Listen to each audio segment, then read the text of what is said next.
تو ایسے میں وہ یہ سیاستدانوں کو بھی مشورہ دیتے ہیں کہ جناب اگر آپ کے ساتھ یہ سب بار بار ہوتا ہے اور جو اسٹیبلشمنٹ ہے اس کا ہولڈ ملک کے اوپر اسٹرانگ رہتا ہے تو اس کی وجہ بڑی صاف ہے کہ آپ لوگ اس طرح کے ہیں. یعنی اس ساری کہانی میں اسٹیبلشمنٹ کی جو برائی کہیں آپ کو دکھائی نہیں دیتی اور نہ کوئی سہیل وڑائی صاحب یہ کہتے ہوئے نظر آتے ہیں کہ جناب ان کی طرف سے بھی غلطیاں ہوئی ہیں یا انہوں نے بھی کوئی مسائل کریٹ کیے ہیں، بلکہ تھرو آؤٹ اس کالم میں وہ یہی بتاتے ہیں کہ اگر پاکستان میں جمہوریت کمزور ہے اور مضبوط نہیں ہو سکی تو وہ جیسے کہ سیاستدانوں کی اپنی ہی غلطیوں کا نتیجہ ہے. تو یہ آج کا جو ان کا کالم ہے اگین ایک تضادات کا کالم ہے جس میں بہت سے لوگ بڑے سیخپا ہیں اور وہ یہ کہہ رہے ہیں کہ سہیل وڑائی صاحب جو ہیں بنیادی طور پر اسٹیبلشمنٹ کے کردار کو لیگلائز کر رہے ہیں، اس کو جسٹیفائی کر رہے ہیں اور ان کو کہہ رہے ہیں کہ جی اگر ان کا کردار بڑھ چکا ہے تو یہ بالکل صحیح ہے اور اس میں کوئی پرابلم نہیں ہے انٹل اور انلیس کہ ملک اگر اسی راستے پر ترقی کر رہا ہے. اور وہ یہ بھی سجیسٹ کرتے ہیں کہ آگے بھی جو سیاستدان ہیں وہ اسی طرح ان کے ساتھ اگر مل کے چلتے رہیں تو یہی ترقی کا فارمولہ ہوگا. تو گویا وہ جو یہ ہائیبرڈ سسٹم کی بات کچھ دن پہلے خواجہ آصف صاحب کہہ رہے تھے کہ یہ تو بہت پہلے ہو جانا چاہیے تھا، یہ اسی بات کا ایک مجھے تو تسلسل محسوس ہوتا ہے کہ جیسے یہ ذہن سازی کی جا رہی ہے کہ آئندہ اب جو بھی نظام ہو وہ چلایا ہی ایسے جائے کہ جس میں کوئی یہ سوال ہی نہ کر سکے کہ جناب فوج کا یہ کردار ہے نہیں تو یہ کیوں کر رہے ہیں. ابھی بھی ویسے کس میں اتنی طاقت ہے، چند ایک سرپھرے لوگ ہوتے ہیں تو وہ یہ باتیں کر لیتے ہیں، لیکن بہرحال بات تو ہوتی ہی ہے کہ جناب آئین میں تو یہ لکھا ہے اور آپ کا کردار یہ نہیں ہے. تو وہ یہ چاہتے ہیں، اب بظاہر ایسا لگ رہا ہے کہ وہ یہ چاہتے ہیں کہ اس بحث کو ہمیشہ کے لیے ختم ہی کر دیا جائے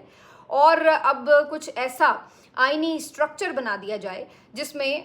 باقاعدہ فوج کو ایک آئینی کردار دے دیا جائے، مختلف انتظامی جو اختیارات ہیں اس کے حوالے سے فیصلہ سازی میں ان کو ایک باقاعدہ ایک کردار جو ہے وہ ڈیزگنیٹ کر دیا جائے. اور آج اس کی طرف صدیق جان صاحب نے بھی اشارہ کیا ہے اپنے ولاگ میں اور انہوں نے بتایا ہے کہ جو 27ویں ترمیم آ رہی ہے اس میں ممکنہ طور پر یہ کوشش کی جا رہی ہے کہ جو فوج کا سیاسی کردار ہے اس کو باقاعدہ بڑھا دیا جائے اور نہ صرف بڑھا دیا جائے بلکہ اس کو آئینی کور بھی دے دیا جائے اور آئینی کور دے کر اس کو اس طریقے سے بنایا جائے کہ جس میں زیادہ تر جو اختیارات ہیں وہ سب کے سب فوج کے ہاتھ میں ہی آ جائیں گے اور چونکہ وہ بقول اس وقت کے آئین کے مطابق ہوں گے تو کوئی سوال بھی نہیں اٹھا سکے گا. انہوں نے تو یہ بھی انکشاف کیا ہے کہ جی 58(2) بھی ٹائپ ان کے پاس پاور ہو کہ یعنی جب چاہے وہ کسی بھی وزیر اعظم کی چھٹی بھی کرا سکتے ہوں اور باقی بھی جو معیشت کے معاملات ہیں، خارجہ پالیسی کے معاملات ہیں، دیگر معاملات ہیں ان میں ان کا کردار اور زیادہ بڑھ جائے گا. تو یہ اب معلوم نہیں کہ کیا واقعی 27ویں ترمیم میں کچھ اسی قسم کی چیزیں کی جا رہی ہیں، لیکن یہ بھی ایک خبر بہت سے صحافی بہرحال رپورٹ کر رہے ہیں کہ خاص طور پر جو 18ویں ترمیم کی بہت سی چیزیں ان کو رول بیک کرنے کی بہرحال بہت تیاری ہے اور کوشش یہ کی جا رہی ہے کہ جو صوبوں کو 18ویں ترمیم میں اختیارات زیادہ سے زیادہ دیے گئے تھے ان کے وہ اختیارات محدود کر کے وفاق کے پاس آ جائیں یا پھر وہ فوج کے پاس آ جائیں یا مطلب اس کو بالکل سینٹرلائز کیا جائے، نہ کہ ان کو واپس صوبوں کی حد تک تقسیم کیا جائے. تو یہ باتیں اب جو ہے وہ ساری ظاہر ہے جو اس وقت کی موجودہ سیاسی جماعتیں ہیں حکومت میں، چاہے وہ جیسے بھی ساز باز کر کے بیٹھی ہیں یا جیسے بھی وہ جوتے پالش کر کے بیٹھی ہیں، فارم 47 لے کے بیٹھی ہوئی ہیں فوج سے ہی، لیکن کہنے کا مقصد یہ ہے کہ وہ یہ سمجھتی ہیں کہ اب اگر یہ چیزیں شروع ہو گئیں تو پھر اس کے بعد تو ایسے اقتدار میں رہنے کا انہیں بھی کوئی فائدہ نہیں رہے گا. تو پھر وہ کس لیے اپنی عوامی حمایت بھی گنوا رہے ہیں اور ساتھ میں ایسے اقتدار سے چمٹے بھی رہیں جس کا انہیں الٹیمیٹلی کوئی فائدہ بھی نہ ہو. تو کہیں نہ کہیں ان کے کچھ رہنماؤں کے اندر بھی یہ بے چینی اور یہ سوچ جو ہے اپنا شروع ہو چکی ہے. تو مجھے یہ لگا کہ سہیل وڑائی صاحب کا یہ جو تیسرا کالم ہے یہ بیسکلی اسی کی ایک پیش بندی ہے اور اسی کی طرف نظام کو ایک اشارہ دکھایا جا رہا ہے. اور چند دن پہلے جو فیصل واوڈا صاحب کا ٹویٹ تھا وہ بھی بیسکلی اسی مقصد کی طرف ایک واضح وارننگ تھی جس میں انہوں نے یہ کہا تھا کہ تمام جو منافق سیاستدان ہیں وہ سدھر جائیں ورنہ ان کو بھی ٹھیک ٹھاک رگڑا لگ جائے گا. تو یہ تمام باتیں جو ہیں اب میرا خیال ہے کہ کوئی ڈھکی چھپی نہیں ہے اور ان باتوں کو انٹرپریٹ کرنا بھی کوئی اتنا مشکل کام نہیں ہے. تو بہرحال اکثریت اگر اس وقت عمران خان صاحب کے پاس ہے تو اس میں پھر اگر آپ اس کالم کو یوں بھی دیکھ لیں کہ اس میں بھی ان کے لیے بھی میسیج ہے کہ بھی آگے سسٹم تو اسی ٹائپ کا چلے گا، تو آپ بھی اسی ٹائپ کے سسٹم کے آگے سرنگو رہیں گے تو آپ کی بھی بچت ہے، ورنہ پچھلے کالم میں تو وہ یہ تک کہہ چکے ہیں کہ آپ بھٹو بھی بن سکتے ہیں، جس کے اوپر آج پی ٹی آئی کے بہت سے لوگ سیکھوا بھی ہیں اور وہ کہہ رہے ہیں کہ یہ انہوں نے دھمکی دی ہے۔ بھائی یہ دھمکی سہیل وڑائچ نے نہیں دی، یہ دھمکی انہوں نے صرف پہنچائی ہے، وہ تو صرف میسنجر ہیں۔ تو عقل مند لوگ کہتے ہیں کہ ڈونٹ کل دا میسنجر، تو ان میسنجر کے اوپر آپ نے اٹیک کر دیا ہے اور ان کے اوپر بہت وہ بات ہو رہی ہے۔ ٹھیک ہے کہ ان کی صحافت کی خدمات کے حوالے سے ضرور یہ بات ہو سکتی ہے کہ یہ کس قسم کی صحافت ہو رہی ہے، لیکن یہ کہنا کہ جی وہ دھمکی خود دے رہے ہیں ایسے کہ جیسے وہ کوئی عمران خان کے دشمن ہیں، تو بہرحال ان کی عمران خان سے کیا دشمنی ہوگی، وہ کیوں انہیں دھمکی دیں گے؟ بہرحال وہ ایک میسنجر ہیں اور اصل اگر آپ نے اس کے اوپر آواز اٹھانی ہے یا خدشہ آپ کو یہ درست لگتا ہے تو پھر جس کی طرف سے دھمکی آئی ہے پھر اس کے بارے میں بات کی جائے میرے خیال سے۔ تو بہرحال جہاں سہیل وڑائچ صاحب یہ بتا رہے ہیں کہ جی معیشت جو ہے وہ پہلے سے بہتر ہوئی ہے، اقتصادی بحرانوں سے نکالا ہے، اور انہوں نے اس میں ذکر بھی کیا کہ جی فیلڈ مارشل صاحب نے بتایا کہ جب انہوں نے چارج سنبھالا تھا تو کتنے قسم کے بحران تھے جو انہوں نے سمیٹے، تو اس میں یہ جو معاشی بحران ہے اس کا بھی وہ ذکر کرتے ہیں کہ جی اس وقت ملک ڈیفالٹ ہونے والا تھا، لیکن اب دیکھیے کہ ملک کی بڑی بہتر صورتحال ہے، ڈیفالٹ کا خطرہ ٹل چکا ہے۔ لیکن حقیقت کیا ہے کہ کیا واقعی معیشت میں اس طرح کی چیز ہے؟ تو سب سے پہلا سوال یہ ہوتا ہے کہ پھر معیشت آپ کی ڈیفالٹ کے دھانے تک پہنچی کیسے تھی؟ سوال تو یہ ہوتا ہے کہ یہ جو سارا رجیم چینج ہوا اس کے بعد ہی معیشت کا یہ حال ہوا نا، اس سے پہلے تو خود اس وقت کے جو گورنر سندھ ہیں ان کا آپ نے انٹرویو بھی دیکھا، وہ کئی دفعہ اس میں بتا چکے ہیں کہ عمران خان کا جو آخری سال تھا معاشی طور پر وہ کتنا بہتر تھا اور اس میں چیزیں بہت بہتر ہو رہی تھیں،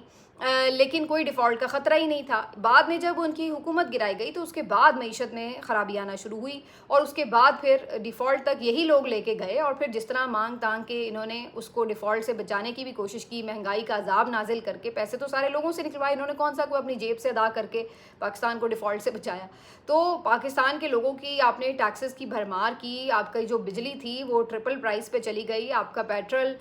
ڈبل پرائس پہ چلا گیا، آپ کی باقی بھی جو اسی طرح روزمرہ یوز کی کموڈیٹیز تھیں وہ کس طرح سے بڑھی، تو اس کے بعد پاکستان جو ہے وہ کچھ ڈیفالٹ سے بچنے میں کامیاب ہوا۔ لیکن کیا اس کو معیشت کی بہتری کہا جائے گا کہ عام آدمی کی قوت خرید بالکل ختم ہو چکی ہے، آپ کی صنعتیں بند ہو رہی ہیں؟ پہلے ہم پاور لومز کی بات کر رہے تھے، آج ہمیں پتہ چلا کہ کاٹن جننگ جو فیکٹریز ہیں وہ بھی 50% بند ہو چکی ہیں، 50%۔ تو آپ اندازہ لگائیے کہ جہاں پر آپ کی انڈسٹری اس طرح سے بیٹھ رہی ہے، زراعت کا تو ویسے ہی کباڑا ہو چکا ہے، جو خاص طور پہ پنجاب میں مریم نواز کی پالیسی تھی اس نے تو بیڑا غرق کر دیا ہے، اور اوور آل بھی جو اس وقت زراعت کے ساتھ ہوا ہے، ایگریکلچر کا جو آپ کا شعبہ ہے وہ تو آپ نے تباہ و برباد کیا ہے۔ تو ایسے میں جب آپ کی ایگریکلچر کی یہ صورتحال ہے، آپ کی انڈسٹری بند ہو رہی ہے، ٹریڈ آپ کو کوئی ایسی خاص نظر نہیں آ رہی، بیرونی سرمایہ کاری آپ کی کوئی آئی نہیں ہے، تو ایسے میں پھر ہم اس معیشت کو کیسے کوئی بہتر معیشت کہہ سکتے ہیں، جبکہ عام آدمی بھی کوئی اپنی جیب کے اندر یہ نہیں سمجھ رہا کہ وہ بہت کمفرٹیبل پوزیشن میں ہے۔ عام آدمی کی صورتحال یہ کہ 44% آپ کے لوگ جو ہیں وہ خط غربت سے نیچے آ چکے ہیں۔ تو یہ اگر آپ کی پرفارمنس ہے معیشت کی، اور میرا خیال ہے کہ اگر کوئی اس پہ بڑا پراؤڈ فیل کر رہا ہے تو پھر اس کے بعد کیا ہی کہا جا سکتا ہے اس کی معیشت کی سمجھ بوجھ کے اوپر۔ بہرحال یہ تو صورتحال رہی، اور اس کے بعد جو آپ نے آئین کا سٹرکچر بگاڑا ہے اس میں جو عدلیہ کا حال ہوا ہے، اب صورتحال یہ ہے کہ کوئی بھی ان فیصلوں کو ڈیفینڈ نہیں کر پا رہا جو 9 مئی کے فیصلے ہوئے ہیں، جس میں 10 سال کی سزائیں سنائی جا رہی ہیں، اور ان فیصلوں میں ابھی آج جو ایک فیصلہ آیا جو پچھلے دنوں کیس کا سنایا گیا تھا، اس کا تفصیلی فیصلہ جاری ہوا ہے تحریری، تو اس میں آپ حیران ہو جاتے ہیں کہ عائشہ علی بھٹہ صاحبہ جو پی ٹی آئی کی یہاں پنجاب کی ایک لیڈر ہیں، ان کو 10 سال قید کی سزا سنائی گئی ہے، اور اس میں جج صاحب اس کا ریزن کیا لکھ رہے ہیں کہ جی انہوں نے نعرے بازی کی اس موقع پہ موجود ہو کر۔ آپ اندازہ لگائیے کہ کیا 10 سال سزا بنتی ہے کسی کو نعرے لگانے کے اوپر؟ اسی طرح کچھ اور ایسے افراد ہیں جن کے بارے میں جج صاحب کہہ رہے ہیں کہ ان کا کوئی جرم ثابت نہیں ہوا، لیکن چونکہ موقع پہ موجود تھے تو لہٰذا ان کو بھی سزا سنا دی گئی ہے۔ تو اس طرح کے فیصلوں کو کون ڈیفینڈ کر سکتا ہے؟ کوئی بھی اس طرح کے فیصلوں کو ڈیفینڈ نہیں کر سکتا، اور یہ تمام چیزیں جو ہیں وہ مضحکہ خیز ہیں، اور اس کے اوپر خود اس نظام کے اوپر، اور یہ جو اس وقت کورٹ سسٹم آپ کا سو کالڈ ہے، اس کے اوپر یہ تو ایک تماچا ہے اس طرح کے فیصلے کہ یہ آپ اس طرح اندھے بہرے بن کے کیا فیصلے دے رہے ہیں۔ تو بہرحال یہ اس وقت کی صورتحال ہے۔ اب اسی طرح کی ایک چند دن پہلے کی خبر میں نے دیکھی کہ جو قائد اعظم ڈے منانا تھا پی ٹی آئی نے، تو اس دن کوئی لوگ قائد اعظم کی پورٹریٹس لے کر، پکچرز لے کر باہر نکلے ہوئے تھے ریلی وغیرہ کی صورت میں، تو ایسے میں جو لوگ تھے ان کو انہوں نے پکڑا اس ریلی سے اور ان نوجوانوں کو گرفتار کیا پولیس نے، اور اس کے بعد خبر یہ آئی کہ جناب ان نوجوانوں کو باقاعدہ اب ریمانڈ پہ دے دیا گیا۔ پچھلے کسی مقدمے میں ان کے اوپر 9 مہینے پہلے کسی مقدمے میں ان کے اندر گرفتاری ڈلوا دی گئی اور اس کے بعد انہیں ریمانڈ دے دیا گیا ہے، حالانکہ پکڑے یہ قائد اعظم کی ریلی سے تھے۔ تو یہ آپ نے حال کر دیا ملک کا، اس طرح پولیس کا سسٹم چلایا جا رہا ہے۔ اسی طرح جو یہ زعیم لغاری ایک صحافی ہیں جنہوں نے آپ کو یاد ہوگا مریم نواز صاحبہ کے مختلف پروجیکٹس کے اوپر کافی ایکسپوز بھی کیا، انہیں کافی تنقید بھی کی، تو وہ بھی جو ہیں 2-1 دن پہلے ان کو بھی اریسٹ کر لیا گیا، پوری رات انہیں تھانے میں رکھا گیا، آج انہیں کورٹ میں پیش کیا گیا۔ اب ان کے اوپر بھی عجیب و غریب قسم کے مقدمات دہشت گردی کے بنائے ہوئے ہیں، حالانکہ وہ ایک صحافی ہیں۔ اور اس دفعہ انہوں نے کیا دہشت گردی کی ہے؟ دہشت گردی انہوں نے یہ کی کہ وہ PMLN کا ایک جلسہ کوئی ہو رہا تھا، اس میں وہ کوریج کے لیے چلے گئے، اور جو وہاں پہ لوگ آئے ہوئے تھے پارٹیسپینٹس، ان سے وہ گفتگو کر رہے تھے۔ تو اس گفتگو کے دوران انہوں نے ان سے پوچھا کہ بھائی کس لیے آپ آئے ہیں، کون ہیں وغیرہ، جس طرح کے کوریج کے لیے لوگ جاتے ہیں، سوال کرتے ہیں۔ تو وہ جو پارٹیسپینٹس تھے وہ انہوں نے آگے سے عمران خان کے نعرے لگانے شروع کر دیے، کہنا شروع کر دیے کہ ہم تو PTI کے سپورٹر ہیں، ہم تو ویسے ہی جلسہ دیکھنے آئے ہیں، ہم تو ویسے ہی آئے ہیں۔ تو وہ اس طرح کی چیزیں جب ایکسپوز ہوتی ہیں، کچھ نے تو یہ تک کہا کہ ہمیں لایا یہ گیا تھا کہہ کے کہ جی PTI کا جلسہ آگے ہم آئے ہیں تو یہ تو نون لیگ کا جلسہ نکلا ہے۔ تو یہ چیزیں جب وہ ایکسپوز کر رہے تھے تو یہ بھی بات برداشت نہیں ہوئی۔ اس سے پہلے بھی انہیں آپ کو یاد ہے لاپتہ کر دیا گیا تھا، کچھ دن انہیں کہاں رکھا گیا، کوئی ان کو کسی کورٹ میں پیش نہیں کیا گیا تھا، اور اس دفعہ انہیں باقاعدہ گرفتار کر لیا گیا اور ان کو جناب ہتھکڑیوں کے ساتھ آج عدالت میں پیش کیا گیا تھا۔ تو وہ تو اپنی جگہ پہ قائم ہے، وہ کہتے ہیں میرا تو کام ہے، میں نے تو ایسے ایکسپوز کرنا ہے۔ لیکن یہ آپ اندازہ لگا لیجئے کہ صحافیوں کے لیے کیسے اس رجیم میں سانس لینا مشکل کر دیا گیا، کیسے ان کے لیے زمین تنگ کی جا رہی ہے۔ کتنے ہی صحافی آلریڈی ملک چھوڑ کر چلے گئے، لیکن جب اس طرح کی صورتحال ہوتی ہے کہ آپ اپنا کام کر رہے ہیں، اب وہ خود سے تو نہیں کوئی کچھ کہہ رہے، جو لوگ آئے ہوئے ہیں وہ اسی کے بارے میں رپورٹ کر رہے ہیں، لیکن وہ چیز بھی جو ہے وہ اس وقت ٹالریٹ نہیں ہو پا رہی، کیونکہ سچ کیوں سامنے آ رہا ہے۔ اور اس وجہ سے مریم نواز صاحبہ کو تو ویسے ہی یہاں پہ ایک